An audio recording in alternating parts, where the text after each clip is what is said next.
அனைவருக்கும் வணக்கம். Welcome to this frank talk. இன்றைக்கி நம்ம ஒரு எக்கனாமிக் டாபிக் பண்ணலான்னு சொல்லிட்டு நம்ம பிளான் பண்ணியிருக்கோம். என்ன டாபிக் நம்ம எடுக்கலாம் அப்படின்னு பார்க்கும்போது ரொம்ப ஒரு ஹாட்டாக ரிலவெண்ட்டாக இருக்கக்கூடிய டாப்பிக்கு யூபிஎஸ்சி ஸ்டூடெண்ட்ஸ்க்கு ரொம்ப ஒரு இம்பார்ட்டண்ட்டான டாபிக் என்னென்னா யூஎஸ்ஏவோட பிரசிடெண்ட் எலெக்ட். அவர் பிரசிடெண்ட் என்ன பண்ணியிருக்காருன்னா டேரிஃப்ஸ். அவர் எலெக்ஷன் ஆகும்போதே அந்த டேரிஃப்ஸ் அப்படிங்கிறத சொல்லி தான் எலெக்ஷன் ஆகிருக்கிறாரு. அவர் எடுத்த முக்கியமான இஷ்யூவில் ஒன்று டேரிஃப்ஸு, அடுத்த செகண்ட் இமிக்ரேஷன் இஷ்யூ. இந்த ரெண்டையும் பிரதானமாக எடுத்தார். மேக் அமெரிக்கா பிகர் ஸ்ட்ராங்கர் அந்த மாதிரி ஒரு போஸ்டரிங் பண்ணார். ஸோ அதில் மெயினாக அவர் ஆட்சிக்கு வர்றதுக்கு அந்த டேரிஃப்ஸ் அப்படிங்கிறது கீயாக எடுத்துருக்கிறாரு. ஸோ அதை பற்றி தான் நம்ம பேச போகிறோம். இன்றைக்கி நம்ம யூஎஸ்ஏ ஏன் அந்த டேரிஃப்ஸ் அப்படிங்கிறத எடுத்திருக்காங்க, why they want to impose tariffs higher rate, increase the rate of tariffs higher. Second, அது அமெரிக்காவுக்கு என்ன பெனிஃபிட்டாக இருக்க போகுது, எப்படி பெனிஃபிட்டாக இருக்க போதா, லாங் டேர்மில் என்ன ஆக போகுதுன்னு பார்க்க போகிறோம். வெர்சஸ் இந்தியா நம்மளுக்கு என்ன அந்த டேரிஃப்ஸ்னால நம்மளுக்கு என்ன பாதகம், ப்ளஸ் அதர் கண்ட்ரிஸ் ஆல்சோ நம்ம முடிஞ்சால் அதை பற்றி பார்க்கலான்ட்டு இருக்கோம். இன்றைக்கி எங்கூட டிஸ்கஷனுக்கு மிஸ்டர் மோகன் இருக்கிறாரு. இவர் ஒரு எக்கனாமிக் ஃபேக்கல்ட்டி, ரொம்ப வருஷமாக எக்கனாமி நடத்தி அந்த எக்கனாமிக் சப்ஜெக்டில் ரொம்ப தேர்ந்தவர் இருக்கிறாரு. ஸோ நம்ம ஒரு உங்களுக்கு ஏற்கனவே தெரியும், இந்த ஃப்ராங்க் டாக் அப்படிங்கிறது ஒரு செமி ஃபார்மலாக டாக் மாதிரி இருக்குது. வெல்கம் மோகன் டு தி செஷன்.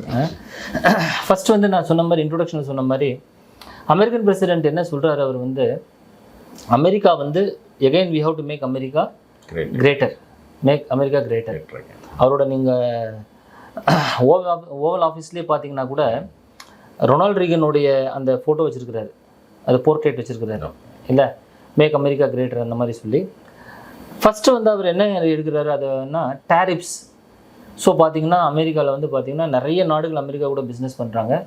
அதில் அமெரிக்கா தான் நிறைய பணத்தை இழக்குது. அமெரிக்கா ஒன்றும் பெருசாக கெயின் பண்ணல. நிறைய பேர் அமெரிக்காவுக்கு எக்ஸ்போர்ட் பண்ணிக்கிறாங்க. அதனால் அமெரிக்கா தான் பணத்தை நிறைய இழக்குது. ஸோ அதை எப்படினாச்சும் கட்டுப்படுத்தணும், அமெரிக்காவுக்கு ஜாப் கிரியேட் பண்ணல அப்படின்லாம் இது எதுவும் நிறைய பாயிண்ட்ஸ் சொல்கிறாரு. ஸோ ஃபஸ்ட்டு இந்த டேரிஃப்ஸ் அப்படிங்கிறது அமெரிக்காவுக்கு எப்படி அது ஹெல்ப் பண்ண போகுது, அவரோட பாலிசி என்ன, what is is policy basically? Sir அதான் நம்ம sir any country for that matter. So today we are living in a globalized world.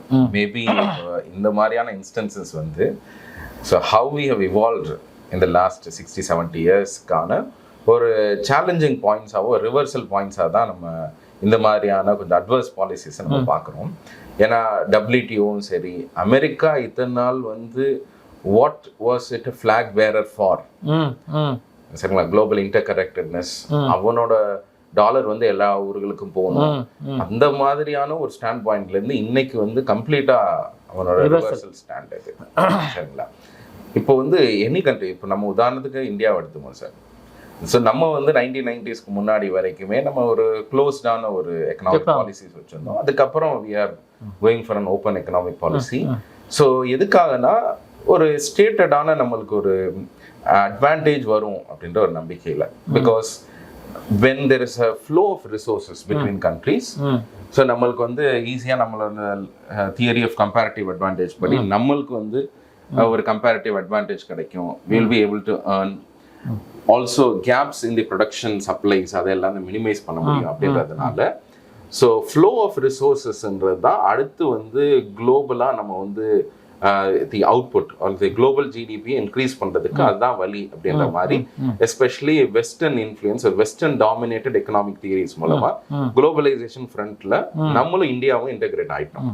Free market, free trade தானே அது அவங்களோட பேரே, ஃப்ரீ ட்ரேட் தானே, பிரேக்கிங் த பேரியர்ஸ் அப்படிங்கிறது தானே அதோட வேர்ல்ட் ட்ரேட் ஆர்கனைசேஷனோட ஒரு அஜெண்டாவே, கரெக்ட் தானே? இப்போ நம்ம எப்படி India 90s before pre 1990s நம்ம எப்படி இருந்தோம்னா, நம்ம நிறைய பேரியர்ஸ், டேரிஃப் பேரியர்ஸ் வச்சுருந்தோம். அதை உடைக்க சொல்லி அதெல்லாம் இருந்தால் ஃப்ரீ ஃப்ளோ ஆஃப் கூட்ஸ் இருக்காது, சர்வீசஸ் இருக்காது, அது எல்லாருக்குமே பெனிஃபிட்டாக இருக்காதுன்னு சொல்லிட்டு தான் இந்த western countries mainly including by the headed by USA என்ன பண்ணியிருக்கோம்னா ஃப்ரீ ட்ரேட் அப்படின்னு சொல்லி ப்ரொபோஸ் பண்ணியிருக்காங்க. இப்போ ஃப்ரீ ட்ரேட் பண்ணதுக்கப்புறம் திருப்பி அகைன் இஸ் கோயிங் பேக் தானே? ஆமாம், ஓகே ஓகே. அது என்னன்னா இட் வாஸ் ஆல் ஹேப்பனிங். ஏன்னா ஒரு லாஸ்ட் 10 years ஆஃப் ஜியோபாலிட்டிக்ஸ் இந்த குளோபே அந்த டுவர்ட்ஸ் தட் எண்ட் போயிட்டு இருக்கு.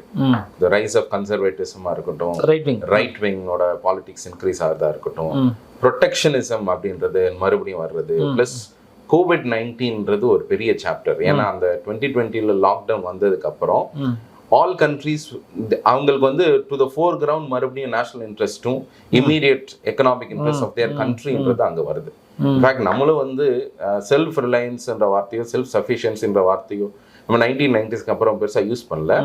But we are again pushing that word ஆத்மநிர்பர்தா. So every country is entitled, of course, எல்லா sovereign countries-ன்றதுனால நான் என்னோட நாட்டோட எக்கனாமிக் ரிசோர்ஸஸை ப்ரொடெக்ட் பண்றதுக்கும் அந்த ட்ரேட் பேலன்ஸ்ல எனக்கு சாதகமா இருக்கணுன்றதுக்காக பாலிசிஸை கொண்டு வரணும் அப்படின்னு நம்ம நினைக்கிறோம். ஆனா ஒரு டைம்ல வந்து டெவலப்பிங் கண்ட்ரீஸ்க்கும் டெவலப்ட் கண்ட்ரீஸ்க்கும் இருக்கக்கூடிய இந்த டிஸ்பாரிட்டிஸ் வந்து இருக்கக்கூடாது. குளோபலா எல்லாரும் வந்து அந்த ஃப்ளோ வந்து கரெக்டா இருக்கணும், ஒருத்தவங்க அட்வான்டேஜ் இருக்கக்கூடாதுன்றதுக்காக WTO மாதிரியான ஆர்கனைசேஷன்ஸை வச்சு உருவாச்சு. டாரிஃப்ஸை வந்து என்ன பண்ணோம்? இப்போ டாரிஃப்ஸ்னா ஒன்றும் இல்லை, மேபி நம்ம ஆடியன்ஸ்க்கு சிம்பிளா புரியலாம். நம்ம வெளிநாட்டுல இருந்து நம்ம உள்ள ஒரு பொருளை நம்ம இறக்குமதி பண்றோம்னா அதுல போகக்கூடிய customs, all kinds of taxes தான் நம்ம டாரிஃப்ஸ்னு சொல்றோம். ஸோ ரெண்டு விதமான பேரியர்ஸ் உடைக்கிறது தான் WTO-ட எய்ம். ஒன், டாரிஃப்ல வரக்கூடிய பேரியர்ஸ், நான் டாரிஃப் பேரியர்ஸ். ஸோ நான் டாரிஃப் பேரியர்ஸ் அந்த ஒரு சைடு அது போயிட்டு இருக்கு. ஸோ டாரிஃப் பேரியர்ஸ்ன்றது குவான்டிடேட்டிவா ரொம்ப ஈஸியா வந்து மேனிபுலேட் பண்ண முடியும் அப்படின்றதுனால அதுல வந்து இந்த மோஸ்ட் ஃபேவர்ட் நேஷன் இந்த மாதிரியான பிரின்சிபல்ஸை வச்சுட்டு ஒரு ஃபேர் ட்ரீட்மெண்ட் இருக்கணும் எல்லா கண்ட்ரீஸ்க்கு இடையில. அதுல ஒரு டிஃபரன்ஷியல் பிரின்சிபலையும் கொண்டு வர்றாங்க. அதுல என்ன பண்றாங்கன்னா America as a country also has accepted that norm, that நாங்க வந்து இப்போ அமெரிக்காவோ இல்ல ஆப்பிரிக்கன் இந்தியா மாதிரி ஒரு டெவலப்பிங் கண்ட்ரி, ஆப்பிரிக்கால இருக்க டெவலப்பிங் கண்ட்ரி, அங்கிருந்து ஒரு பொருளை ஒரு அமெரிக்கன் வாங்குறான்னா அவனுக்கு நான் அதிக டாரிஃப் போட்டேன்னு சொன்னா அவனால வந்து வாங்க முடியாது. அப்ப உங்களுக்கு ஒரு டிஸ்அட்வான்டேஜ் வரும். ஸோ அதனால நம்ம வந்து ஒரு டிஃபரன்ஷியல் ட்ரீட்மெண்ட் இருக்கலாம் அப்படின்னு சொல்லிட்டு இந்தியா கூட was one of the biggest beneficiaries of அந்த GSP அப்படின்னு சொல்லுவாங்க, ஜெனரலைஸ் சிஸ்டம் ஆஃப் ப்ரிஃபரன்ஸ் சொல்லிட்டு. அதே வந்து ட்ரம்ப் வந்ததுக்கப்புறம் 2019 நம்ம வந்து அதை எண்ட் பண்ணாங்க. ஸோ இந்த மாதிரியான டிஃபரன்ஷியல் பாலிசிஸை வச்சு வேற வேற கண்ட்ரீஸ்க்கு வேற வேற மாதிரியான ட்ரீட்மெண்ட் இருக்கும். இப்போ இதுல என்ன ஆகுதுன்னா ஒரு பீரியட் ஆஃப் டைம் ஏன் வந்து இதை பண்றாங்கன்னா அந்த வெரி பாப்புலிஸ்ட் பிச்சே என்ன அப்படின்னு சொன்னா make America greater again, which means we have to revive the resources.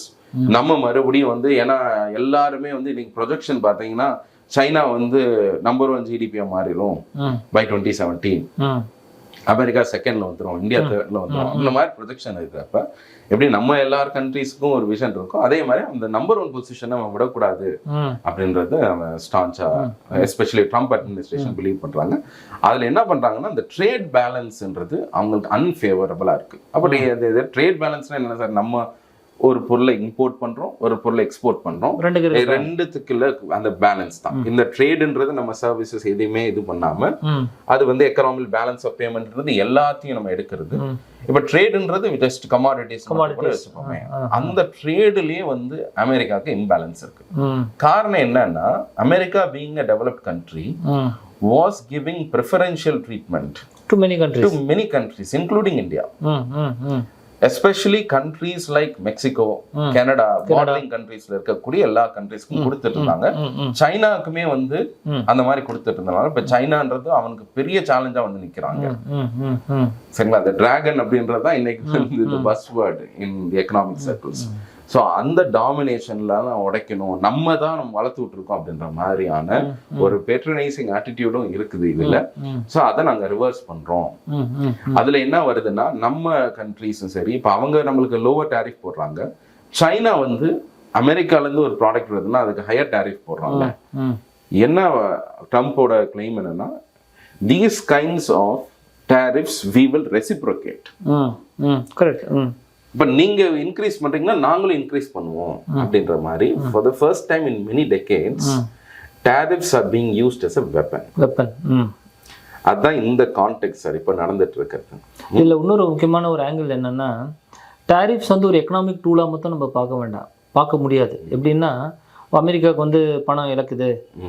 First place நம்ம நீங்க சிந்திக்க வேண்டிய பாயிண்ட் என்னன்னா, நம்ம சிந்திக்க வேண்டிய point, first, why America has to lose some of the revenue by giving a preferential tariff to countries like India? இப்போ இந்தியாவுக்கு ஒரு ப்ரிஃபரன்ஷியல் ட்ரீட்மெண்ட் கொடுத்து எதுக்காக அவனுடைய இதை இழக்கிறாங்க அப்படின்னு பார்த்தீங்கன்னா அதுக்கு ஒரு பெரிய லார்ஜர் பொலிட்டிக்கல் எய்ம் இருக்குது அதுக்கு. ஏன்னா அமெரிக்கா வந்து செகண்ட் வேர்ல்டு வாருக்கு அப்புறம் he emerged as an international policeman, one of the important powers. அவன் வந்து ஹி ரெப்ரசன்டட் கேபிட்டலிஸ்ட் பிளாக் இந்த வெஸ்ட். அப்போ அந்த கேபிட்டலிஸ்ட் பிளாக்கு மற்ற கண்ட்ரிஸ் எல்லாத்தையும் நம்ம கூட வைக்கணும் அப்படின்னா அதுக்கு ஒரு எக்கனாமிக் கன்செஷன் என் சைட்லேருந்து நான் ட்ரேடில் கொடுக்கணும். அப்படிங்கிறனால தான் நிறைய கண்ட்ரிஸ்க்கு ப்ரிஃபரன்ஷியல் ட்ரீட்மெண்ட் கொடுத்து உள்ள வச்சுக்கிட்டாங்க. இப்போ almost it is certain that bloc politics over 1990 disintegration of users சர்வம் முடிஞ்சு போச்சு. ரஷ்யா ஒன்றும் ரிசர்ஜன்ஸ் ஆகலை. அதனால் அமெரிக்கா என்ன நினைக்கிறேன், இனிமேல் தேவையில்லை, நம்ம வந்து பொலிட்டிக்கலாக நம்ம வந்து அவங்களுக்கு எதுவுமே பண்ண தேவையில்லை, இது பெரிய ஒரு த்ரெட் இல்லை, எக்கனாமிக்கல் பவர் தான் பொலிட்டிக்கல் பவர், இனிமேல் எக்கனாமிக்கல் பவர் தான் மிலிட்டரி பவர் அப்படின்னு நினைக்கிறனால again I think is coming back to the old policy. Definitely sir. ஏன்னா நீங்க சொன்ன பாயிண்ட் தான். ஏன்னா அவங்க என்ன நினைச்சாங்கன்னா அந்த let's say the economic thinking or the economic ideologies நம்ம அங்கங்க பிளேஸ் பண்ணிட்டோம்னா that will take care of all the political adjustments அப்படின்னு நான் நினைச்சான். கரெக்ட் தான். ஆனா அது வந்து இன்னைக்கு வந்து மல்டிபோலாரிட்டி வந்ததுனால that kind of the two warring blockன்றது இல்லைன்றதுனால கண்டிப்பா அதுவும் ஒரு ஃபேக்டர் அப்படின்னு நம்ம சொல்ல முடியும். இதுல சார் இந்த இப்போ coming to the point of whether இந்த டேரிஃப் பாலிசிஸ்ன்றது has definitely sent shock waves. அது வந்து அதோட ரெப்பர்கஷன்ஸ் வந்து எல்லா மார்க்கெட்ஸ்லயும் நமக்கு தெரிய வருது. இதுல நம்ம வந்து இந்தியன் கான்டெக்ட்ல நம்ம எடுத்துப்போம். இல்ல முதல்ல இதுல எனக்கு இன்னொரு நம்ம இந்தியன் கான்டெக்ட் முன்னாடி எனக்கு என்னன்னா இது அமெரிக்காவுக்கு வந்து பெனிஃபிட்டாக தானே இருக்கும் லாங் டேர்ம்ல ஷார்ட் டேர்ம்ல இது ரெண்டு. ஆமாங்க சார் கண்டிப்பா.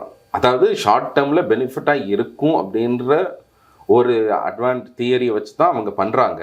அது என்ன எப்படி பெனிஃபிட்டா இருக்கும்னு சொல்லுங்க.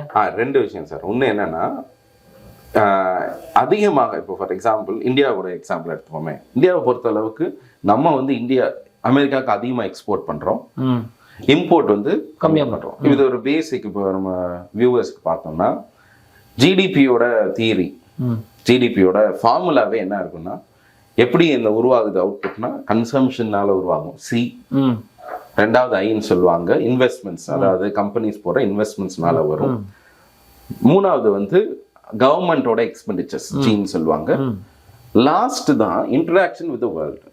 அந்த இன்டராக்ஷன் வித் தி வேர்ல்டுன்றது என்னன்னா எக்ஸ்போர்ட் மைனஸ் இம்போர்ட்ஸ்னு ஃபார்முலா இருக்கும். அப்போ அமெரிக்கா எடுத்து பார்த்தீங்கன்னா இப்போ இந்தியா கூட எடுத்துப்போமே, எக்ஸ்போர்ட் மைனஸ் இம்போர்ட்ஸ். அப்போ எக்ஸ்போர்ட்டோட வேல்யூ 1000 ரூபா, இம்போர்ட்டோட வேல்யூ 800 ரூபானா நம்மளுக்கு இதனால ஒரு ஜிடிபில அடிஷன் நடக்குது, 200 ரூபீஸ் எக்ஸ்ட்ரா வருது. ஆனா அதே இம்போர்ட் அதிகமாகுதுன்னா ஜிடிபில இந்த லீக்கேஜ் ஆகுது. இப்ப அமெரிக்கால வந்து அவனோட ஜிடிபி அவுட்புட் இன்க்ரீஸ் பண்ணும் அப்படின்றதுனால பேக்க ருடிமெண்ட்ரியா நம்ம லெவல்ல பார்த்தோம்னா இந்த ஃபார்முலா வச்சு பார்த்தாலே அவன் என்ன பாக்குறான், என்னோட எக்ஸ்போர்ட்ஸ்ன்றது கம்மியா இருக்கு கம்பேர்ட் டு இம்போர்ட்ஸ். அதனால நெட் நெகட்டிவ் வருது, அதை நம்ம அட்ஜஸ்ட் பண்ணுவோம். கண்டிப்பா இதை குறைக்கிறப்ப ஒன்னு இருக்கக்கூடிய லீக்கேஜஸா கம்மியாகும், மேபி இன் லாங்கர் டைம் அந்த லீக்கேஜஸ் கம்மியாகி பாசிட்டிவ் ஆச்சுன்னா எங்களுக்கு அவுட்புட் இன்க்ரீஸ் ஆகுன்றது அவனோட நம்பிக்கை. செகண்ட் இதில் இன்னொரு விஷயம் என்னன்னா, இப்போ அமெரிக்கா வந்து நிறைய பொருள் சைனா கட்டியும் இந்தியா மாதிரி கண்ட்ரிஸ் கிட்டையும் பர்ச்சேஸ் பண்ணுறாங்க. ஆமாங்க சார். இப்போ பர்ச்சேஸ் பண்ணுறது எல்லாமே because of the tariff barriers எல்லாம் குறைய போகுது. ஆமாம், because is not we are not going to export. பிகாஸ் ரெண்டு ஆஸ்பெக்ட் அதில். ஒன்று அமெரிக்காவில் வந்து நெசசரி கமாடிட்டிஸ் இல்லாமல் போகுது. அதனால ட்ரம்ப் என்ன யோசிக்கிறாருன்னா, நம்ம நாட்டில் இண்டஸ்ட்ரியை நம்ம தனியாக போடுவோம், we will start manufacturing again, நம்மளுக்கு அது எம்ப்ளாய்மெண்ட் ஜென்ரேஷன் ஆகும். ஸோ இதுவும் ஒரு அஜெண்டா தான். என்ன அஜெண்டா, நம்ம வந்து instead of buying from countries like சைனாவோ இல்லை ரெஸ்ட் ஆஃப் த வேர்ல்டோ நம்ம என்ன பண்ணுறோம், நம்மளே இண்டஸ்ட்ரி எஸ்டாப்ளிஷ் பண்ணி எம்ப்ளாய்மெண்ட் கொடுப்போம், நம்ம லாங் டேர்மில் நம்ம பண்ணுவோங்கிறது தான் அந்த idea. That is the idea. So அதுவும் அது நடக்க போகுது. இது செகண்ட் ஆஸ்பெக்ட் என்னன்னா, டேரிஃப் பேரியர்ஸ் அதிகமாக வைக்கிறதுனால அமெரிக்கன் மக்கள் எப்படி இருந்தாலும் பொருளை வாங்க தான் போகிறாங்க. இப்போ இந்த டேரிஃப்ஸ் எல்லாம் யார் மேலே ஆட்டோமேட்டிக்காக போய் செலுத்த போது திருப்போம்னா தி கண்ட்ரிஸ். இப்போ இந்தியா மாதிரி இந்தியாவிலேருந்து ஒரு பொருளை வந்து அமெரிக்கா நம்ம எக்ஸ்போர்ட் பண்ணணும்னு வச்சுக்கோங்க. சே ஃபார் எக்ஸாம்பிள் ஒரு சைனா ஒரு கார் எக்ஸ்போர்ட் பண்ணுது அமெரிக்காவுக்கு, சைனா எடுத்துக்கோங்க கார் எக்ஸ்போர்ட் பண்ணுதுன்னா, இப்போ அந்த காரு அந்த பேரியர் அதுக்கு டேக்ஸ் வந்து லெட்டஸே 1 லட்ச ரூபா அதுக்கு டேக்ஸை போட்டாங்கன்னா, இப்போ ட்ரம்ப்னால 2 லட்ச ரூபா போட்டான்னா இந்த 1 லட்ச ரூபா பேர்டன் யார் மேலே போய் விழ போகுதுன்னா அமெரிக்கன் கன்சியூமர் மேலே தான் விழ போகுது. ஷார்ட் டேர்மில் விழாது. ஏன்னா ஷார்ட் டேர்மில் என்ன பண்ணுவான், இந்த கம்பெனி கொஞ்சம் அட்ஜஸ்ட் ப்ராஃபிட்டில் கொஞ்சம் அட்ஜஸ்ட் பண்ணுவாங்க, ஏதோ ஒன்று பண்ணுவாங்க, சம்திங்காக இருக்கும். But long term it is going to fall on the consumer. இதுதான் அதோட பெரிய ஒரு பிரச்சனை இருக்குது.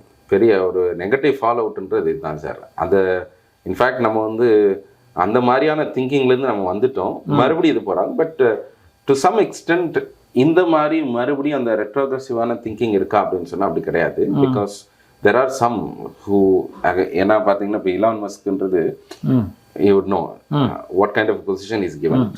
இப்போ அவங்களோட திங்கிங் வந்து பியூர்லி கேபிட்டலிஸ்ட் பாயிண்ட் ஆஃப் வியூவில் தான். அப்போ பாருங்க, இப்போ டெஸ்லா மாதிரி ஒரு ஆர்கனைசேஷன் வந்து they are dependent on much of imports. அப்போ இம்போர்ட்டோட காஸ்ட் இன்க்ரீஸ் ஆகிற மாதிரி ஒரு டாரிஃப் பாலிசி அவனே சப்போர்ட் பண்ண மாட்டான். கரெக்ட் தான்.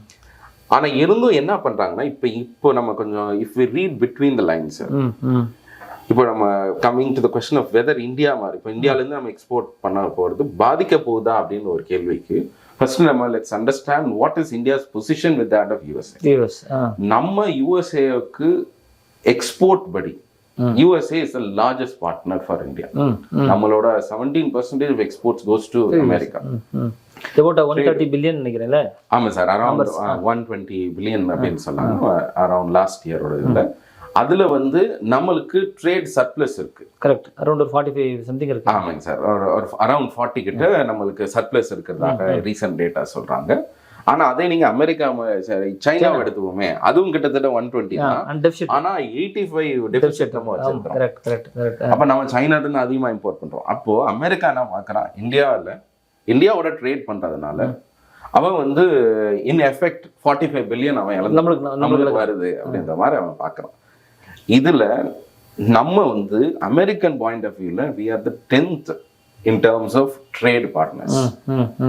120 பில்லியன்றது அவங்க விஷயமே இல்லை. ஏன்னா நம்பர் 1ல இருக்கிறது யாருன்னா மெக்சிகோ அண்ட் கனடா. மெக்சிகோ வந்து நியர்லி லாஸ்ட் இயரோட ட்ரேட்ல 850 பில்லியன்.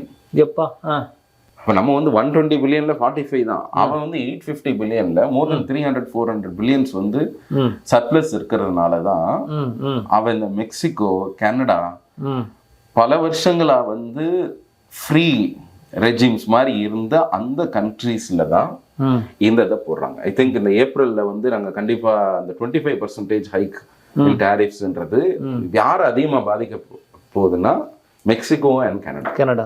ஏன்னா அதுக்கப்புறம் ஜெர்மனி இருக்கு, சவுத் கொரியா இருக்கு. ஸோ நம்ம வந்து இன் டேர்ம்ஸ் ஆஃப் நம்மளுக்கு தான் யூஎஸ்ஏ லார்ஜஸ்ட் பார்ட்னரா இருக்காங்க. அவங்களுக்கு நம்ம வந்து 10th in terms of how much they are லூசிங்ன்றப்ப பெரிய லெவல்ல வந்து இந்தியானால நமக்கு ஒரு டிஸ்அட்வான்டேஜ்ன்ற அளவுக்கு the number is not huge. அதுதான் சார். அப்போ அவங்க கொண்டு வர பாலிசிஸ்ன்றது இப்போ சைனா, மெக்சிகோ, கனடா இந்த மாதிரியான countries which have had a huge surplus trading with USA, அவங்களுக்கு reciprocal taxes போடணும், tariffs போடணும் அப்படின்றது தான் அவங்களோட கோல். அதனால இந்தியாவை பாதிக்கும் அப்படின்னா பெரிய லெவல்ல வந்து இந்த டேர்ம்ஸ் ஆஃப் எக்ஸ்போர்ட்ஸ்ல பயங்கரமான ஒரு டென்ட் ஏற்படுமா அப்படின்னா அது கண்டிப்பா கிடையாது. ஏன்னா ஐட்டம் வைஸா தான் அவன் டாரிஃபை இன்க்ரீஸ் பண்ண போறான். இந்தியால இருந்து பார்த்தீங்கன்னா பார்மசூட்டிக்கல் ப்ராடக்ட்ஸ்ன்றது second place in terms of exports. அப்போ பார்மசூட்டிக்கல் ப்ராடக்ட்டை வந்து அவன் வந்து இது பண்றான்னா இன்ஃபேக்ட் சீப்பான பார்மசூட்டிக்கல் ஹப்பா நம்ம இந்தியா மாறிட்டு இருக்கு. அவனுக்கு ஒரு டிஸ்அட்வான்டேஜ் தான். அதனால அதுல வந்து பிளஸ் மார்க்கெட் காம்படிஷன் பெருசா இல்லைன்றதுனால தே வில் அலோவ். ஸோ இந்தியாவுக்கு இம்மீடியட்டா பெரிய லெவல்ல ட்ரேட் வந்து ஏதாவது இம்பேலன்ஸ் வருமா டியூ டு திஸ் பாலிசினா வி கேனாட் பி ஷுர். கண்டிப்பா பெரிய லெவல்ல அஃபெக்ட் பண்ணாதுன்னு தான் சார் நான் நினைக்கிறேன். லாங் டேர்ம் இதோட இம்பாக்ட் என்ன இருக்கும்னு நினைக்கிறீங்க அமெரிக்கா மேல? அமெரிக்கால சார் ஒன்னு, if they are successful in what they are believing, அது நான் என்ன நினைக்கிறேன்னா பேசிக்கலாக நீங்கள் சொன்ன பாயிண்ட் என்னன்னா, so Trump is also A business man. கண்டிப்பாக அவர் சொல்கிறார் நான் have earned billions of dollars அப்படிங்கிற. Elon Musk also is a business man. இவங்க ரெண்டு பேரும் சேர்ந்து பிஸ்னஸ் பண்ணால் they will be very sure that the tariff barriers are going to hit them hard in a long term perspective. அப்போ எனக்கு தெரிஞ்சு இது ஒரு ஷார்ட் டேர்ம் ரீஅட்ஜஸ்ட்மெண்ட் மாதிரி தான் எனக்கு தோணுது. மேபி ஒரு ஷார்ட் டேர்ம் ரீஅட்ஜஸ்ட்மெண்ட், ஒரு ரீசெட்டிங் மாதிரி அப்படிங்கிறத எனக்கு தோணுது. ஆமாங்க சார். மேபி அப்புறம் போக போக நார்மலைஸ் ஆகிடும்னு நினைக்கிறேன். கண்டிப்பா. ஏன்னா அவங்களுக்கு ஒரு டிஸ்அட்வான்டேஜ் வருதுன்னா கண்டிப்பா ரிவர்ஸ் பண்ணிடுவான். ஷார்ட் டேர்ம்ல பெனிஃபிட்டா இருக்க வாய்ப்பு. ஆமா. லாங் டேர்ம்ல அது ஒரு பெரிய இதோட ரெப்பர்கஷன் சார் ஒரு செக்டர் வைஸா தான் இருக்கும். ஏன்னா ஒரு 19 எல்லாத்துக்கும் அவன் போட போறது கிடையாது. இதுல வந்து இப்போ ஃபார் எக்ஸாம்பிள் ஆட்டோமொபைல்ல ஜெர்மன் வந்து அவனுக்கு ஒரு முக்கியமான மார்க்கெட். ஜெர்மன்ல இருந்து நிறைய இம்போர்ட்ஸ் ஆஃப் கார்ஸ் நடக்குது. அதுல வந்து ஒரு ட்ரேட் இம்பேலன்ஸ் இருக்கிறதுனால ஒரு 25% டாரிஃப் ஹைக் பண்ண போறதா சொல்லியிருக்கிறாங்க. ஸோ இதனால என்ன ஆகும்னு சொன்னா ஜெர்மன்ல இருந்து வரக்கூடிய மேக்ஸ் அது கண்டிப்பா பாதிக்கும். Maybe it will become costlier and may revitalize the automobile sector of இது.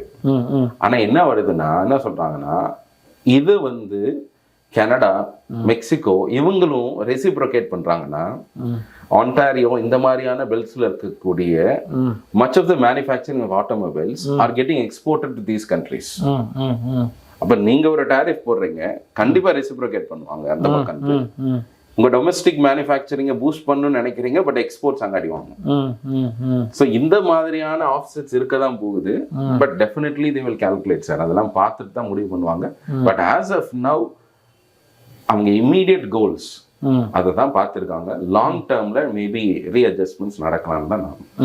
ஸோ எக்கனாமிக்கலி லாங் டேர்ம்ல ரீஅட்ஜஸ்ட்மெண்ட்ஸ் நடக்கும் கண்டிப்பாக. நான் கூட என்ன நினைக்கிறேன்னா, ஒரு ஹிஸ்டாரிக்கல் பாயிண்ட் ஆஃப் வியூவில் பார்த்தா கூட smaller countries listen to America, obey America because of the economic leniency America has given to us. கண்டிப்பா. இல்லைன்னா நம்ம ஏன் கேட்கணும்னு நினைக்கிறேன். அமெரிக்கானால ஒரு கண்ட்ரிக்கு ஒரு $10 பில்லியன் ட்ரேட்ல ஒரு ஒரு ஒரு வருதுங்கிறதுனால தான் அமெரிக்கா சொல்றது பிக் பிரதராக கேட்டுட்டு இருக்கோம். வரலன்னா அதுக்கப்புறம் நம்ம கேட்க மாட்டோம்ல. ஸோ அதுவும் அந்த ரியலைசேஷன் அமெரிக்கா ஷார்ட்ல வரும்னு நினைக்கிறேன். பிகாஸ் அமெரிக்கா வந்து மை வே ஹர் ஹைவே அப்படிங்கிற மாதிரி இஸ் ஆக்டிங். நீங்கள் நேற்று டிவியில் நான் வந்து ஒரு ஒரு ஒரு ஹீஸ் இன்டர்வியூ வித் ஒரு பெரிய கண்ட்ரியோட பிரசிடென்ட் கூட பண்ணுறதை பார்த்துட்டு இருந்தேன். Okay sir. ஒரு ஹீஸ் டாமினேட்டிங் ஹிம். நார்மலாகவே வந்து பெரிய பெரிய லீடர்ஸ்லாம் பேசும்போது லைவ் பண்ண மாட்டாங்க. இவர் வந்து என்ன பண்ணுறாருன்னா ஹீஸ் டாமினேட்டிங். ஓகேவா? நீங்கள் ஜெர்மனி கூட சரி, பிரான்ஸ் கூட சரி, is trying to dominate. So அதனால அது லாங் டேர்மில் வந்து இது அமெரிக்காவுக்கு ஒரு பேக் ஃபேர் ஆகுங்கிற மாதிரி எனக்கு ஒரு ஃபீலிங். ஆமாங்க சார். இன்னொன்று என்ன சார், ஏன் இதெல்லாம் பண்ணுறாங்கன்னா, first the let's say the growing concern of de-dollarization, அந்த பாயிண்ட்டே நம்ம ஏன்னா அவன் வந்து நிறைய இந்த மாதிரி போட்டு டாலர்ஸ் அப்படின்றது வெளியே பரவலாக போயிடுச்சு. இப்போ வந்து China is having a project, India is also. இப்போ வந்து ஒரு பெரிய ஒரு ஃபெயிலியராக நம்ம சொல்லலாம். ஏன்னா ரஷ்யாவை சாங்ஷன் பண்ணி ஸ்விஃப்ட் சிஸ்டம்லேருந்து வெளியே தூக்கி அவனை கம்ப்ளீட்டாக எக்கனாமிக்காக வந்து அவனை ஹேண்டிகேப் பண்ணணும்னு நினச்சாங்க. ஆனால் எதுவுமே பண்ண முடியல. அப்போ இதெல்லாம் என்னன்னா, it is hitting them hard that perhaps அந்த மாதிரியான ஒரு டாமினேஷன், அந்த இன்ஃப்ளூயன்ஸ் நம்மளுக்கு குளோபலாக இன்னைக்கு இல்லை அப்படின்ற ஒரு ரியலைசேஷன் வருது. அப்போ டாலர்ன்ற ஒரு கரன்சி அதோட அதை ஸ்ட்ரென்தன் பண்ணணும் அப்படின்றதுக்காகவும் அதுக்கான டிமாண்டை இன்னும் சஸ்டெயின் பண்ணணுன்றதுக்காகவும் என்ன பண்றாங்கன்னா இந்த மாதிரி பாலிசிஸும் கொண்டு வர்றாங்க. ஏன்னா ட்ரேட் இம்பேலன்ஸ் இருக்கிறப்ப அதிகமாக வெளியே போகுது பணம். That also can cause, let's say இப்போ நீங்கள் ஃபாரெக்ஸ்லாம் ரொம்ப அதிகமாக வச்சிருக்கிறீங்க, சப்ளை அதிகமாகுது குளோபல் மார்க்கெட்டில், அது ஒரு reason for the weakening. Perhaps week ஆகலை, பட் லெட்ஸ் சே அப்படி. பட் இந்த ரீசன்ட் டைம்ஸில் இந்த லாஸ்ட் கோவிட்க்கு அப்புறமே வந்து டாலர் ஸ்ட்ரென்தன் ஆயிட்டு இருக்கு.